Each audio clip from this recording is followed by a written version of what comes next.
Hello guys, இனி என்ன பார்க்க போகிறோன்னா பிஎஸ்பி, அதாவது ப்ளே ஸ்டேஷன் போர்ட்டபிள். இதில் வர கேம்ஸ் எல்லாம் எப்படி நம்ம மொபைல்லேயே ஆடுறது, அதுவும் ஃப்ரீயாக ஆடுறது எப்படின்றது தான் இன்றைக்கி நான் சொல்ல போகிறேன். ஸோ வாங்க வீடியோக்குள்ளே போகலாம். ஸோ எப்படி மொபைல் ஆடுறது, அதுக்கு முன்னாடி இதை ஃபுல்லாக கவனிங்க. நீங்கள் கான்சென்ட்ரேட் பண்ணி இதை நான் சொல்கிறத முழுசாக கவனித்தா மட்டும்தான் உங்களால் பண்ண முடியும் இது. ஸோ இதை நான் ஸ்க்ரீன் ரெக்கார்டிங் பண்ணியோ அதெல்லாம் என்னால் பண்ண முடியாது. நான் சொல்கிற ஸ்டெப்ஸை மட்டும் நீங்கள் ஃபாலோ பண்ணால் மட்டும்தான் பண்ண முடியும். ஸோ ஃபஸ்ட்டு விஷயம் என்னென்னா உங்களுக்கு என்ன கேம் ஆடணுமோ அதில் பிஎஸ்பி அப்படின்னு சொல்லிட்டு ரோமன் போடுங்க. பிஎஸ்பி ரோமன் போட்டு அதுக்கப்புறம் அதில் அது போட்டிங்கனாலே கீழே செலெக்ஷன்ஸ்லாம் சில வெப்சைட்லாம் வரும். அதில் எந்த ஒரு வெப்சைட் உங்களுக்கு செட் ஆகுதோ அதை செலக்ட் பண்ணிக்கோங்க. அந்த வெப்சைட்குள்ளே போயிட்டு இப்போது உங்களுக்கு என்ன கேம்ஸ் வேணுமோ அதில் போயிட்டு செலக்ட் பண்ணிட்டு அதை இந்த ஃபைலை ஏற்றிக்கோங்க. அந்த ஃபைலை ஏற்றி வச்சுக்கிட்டு, இதுதான் ரொம்ப முக்கியமான விஷயம், இந்த ஃபைலை ஏற்றி வச்சுக்கோங்க. ஏற்றி வச்சுக்கிட்டு உங்கள் ஃபோனில் எல்லார் ஃபோன்லேயும் இந்த ஃபைல்ஸுக்குன்னே ஒரு ஆப் இருக்கும் இல்லையா? உங்கள் ஃபோனில் இப்போது ஸ்டோரேஜ் இதெல்லாம் பார்க்குறதுக்குன்னு ஒரு ஆப் இருக்கும் இல்லையா? அந்த ஆப்குள்ளே போயிட்டு இப்போது நீங்கள் டவுன்லோட் பண்ண அந்த ஃபைல் இருக்கான்னு பார்த்துக்கோங்க. இப்போ அந்த ஃபைல் என்ன பண்ணணும், அதை கிளிக் பண்ணோடனே எக்ஸ்ட்ராக்ட் பண்ணுமா அப்படின்னு கேட்கும். நீங்கள் எக்ஸ்ட்ராக்ட் கொடுத்துருங்க.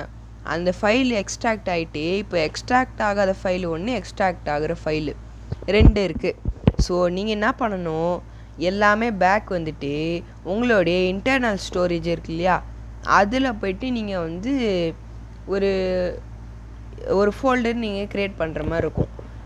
அந்த ஃபோல்டரில் நேம் பிஎஸ்பின்னு போட்டுக்கிட்டு நீங்கள் என்ன பண்ணணும், அந்த ஃபோல்டரில் நீங்கள் இப்போ எக்ஸ்ட்ராக்ட் பண்ணி வச்சுருப்பீங்களா ஒரு ஃபைலு, அந்த ஃபைலை அந்த ஃபோல்டரில் மூவ் பண்ணிவிடுங்க. இப்போது நீங்கள் அந்த ஃபைலை இதில் நீங்கள் மூவ் பண்ணிட்டீங்கன்னா உங்களுக்கு பிரச்சனை கிடையாது. இப்போ அதை மூவ் பண்ணிவிட்டு நீங்கள் பேக் வந்துடுங்க. ஃபுல்லாக பேக் வந்துட்டு இப்போ ப்ளே ஸ்டோருக்குள்ளே போயிட்டு பிஎஸ்பி அப்படின்னு போடுங்க. இல்லைனா பிபிஎஸ்எஸ்பிபி அப்படி போட்டிங்கன்னா ஒரு ஆப் வரும் ப்ளே ஸ்டோரில், அதை நீங்கள் ஏற்றிக்கோங்க. ஏற்றிக்கிட்டு அது ஃபுல்லாக ஏற்றோடனே நீங்கள் அந்த ஆப்குள்ளே போங்க. ஆப்குள்ளே போயிட்டு ப்ரௌஸுன்னு ஒரு ஆப்ஷன் காட்டும், அதை கிளிக் பண்ணிங்கன்னா உங்கள் ஃபைல்ஸு உங்கள் ஃபோட்டோஸ்லாம் காட்டும்.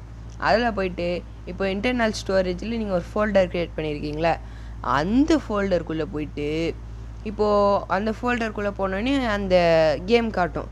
அதை என்ன பண்ணுங்க, செலக்ட் பண்ணிட்டு யூஸ்ன்னு கொடுங்க. கொடுத்தோடனே அந்த ஃபைலுக்குள்ளே அந்த பிபிஎஸ்எஸ்பி நான் அந்த ஆப் சொன்னல அதுக்குள்ளே போயிட்டு இப்போது உங்களுக்கு கேம் வர மாதிரி இருக்கும். இதை சில பேர் கேட்பீங்க, ப்ரோ எனக்கு வரல நீங்கள் கேட்பீங்க. இதை கரெக்டாக கவனித்து பண்ணுறவங்களுக்கு தான் வரும். இதை நல்லா கான்சென்ட்ரேட் பண்ணி கரெக்டாக பண்ணுங்கள், அப்போ தான் உங்களுக்கு வரும். சில டைமில் இது மிஸ்டேக் ஆக சான்ஸ் இருக்குது. எனக்கே ஃபஸ்ட்டு இதெல்லாம் பண்ணும்போது கொஞ்சம் கஷ்டமாக தான் இருந்தது. ஸோ முடிஞ்ச அளவுக்கு நீங்கள் இந்த வீடியோவை கரெக்டாக கவனித்து பார்த்து பண்ணால் மட்டும்தான் இந்த கேம்ஸ் எல்லாம் உங்களால் ஏற்ற முடியும். ஸோ நெக்ஸ்ட்டு இன்னும் பிஎஸ்பி கேம்ஸ் எல்லாம் வீடியோஸ்லாம் போடலான்னு சொல்லுங்கள். ஸோ நானும் அதுக்கேற்ற மாதிரி போடலான் இருக்கேன். ஸோ சேனலில் சப்ஸ்கிரைப் பண்ணிட்டு நான் அப்படியே இந்த வீடியோவுக்கு லைக்கும் போட்டுருங்க. ஸோ நம்ம நெக்ஸ்ட் வீடியோவில் பார்க்கலாம். So bye guys.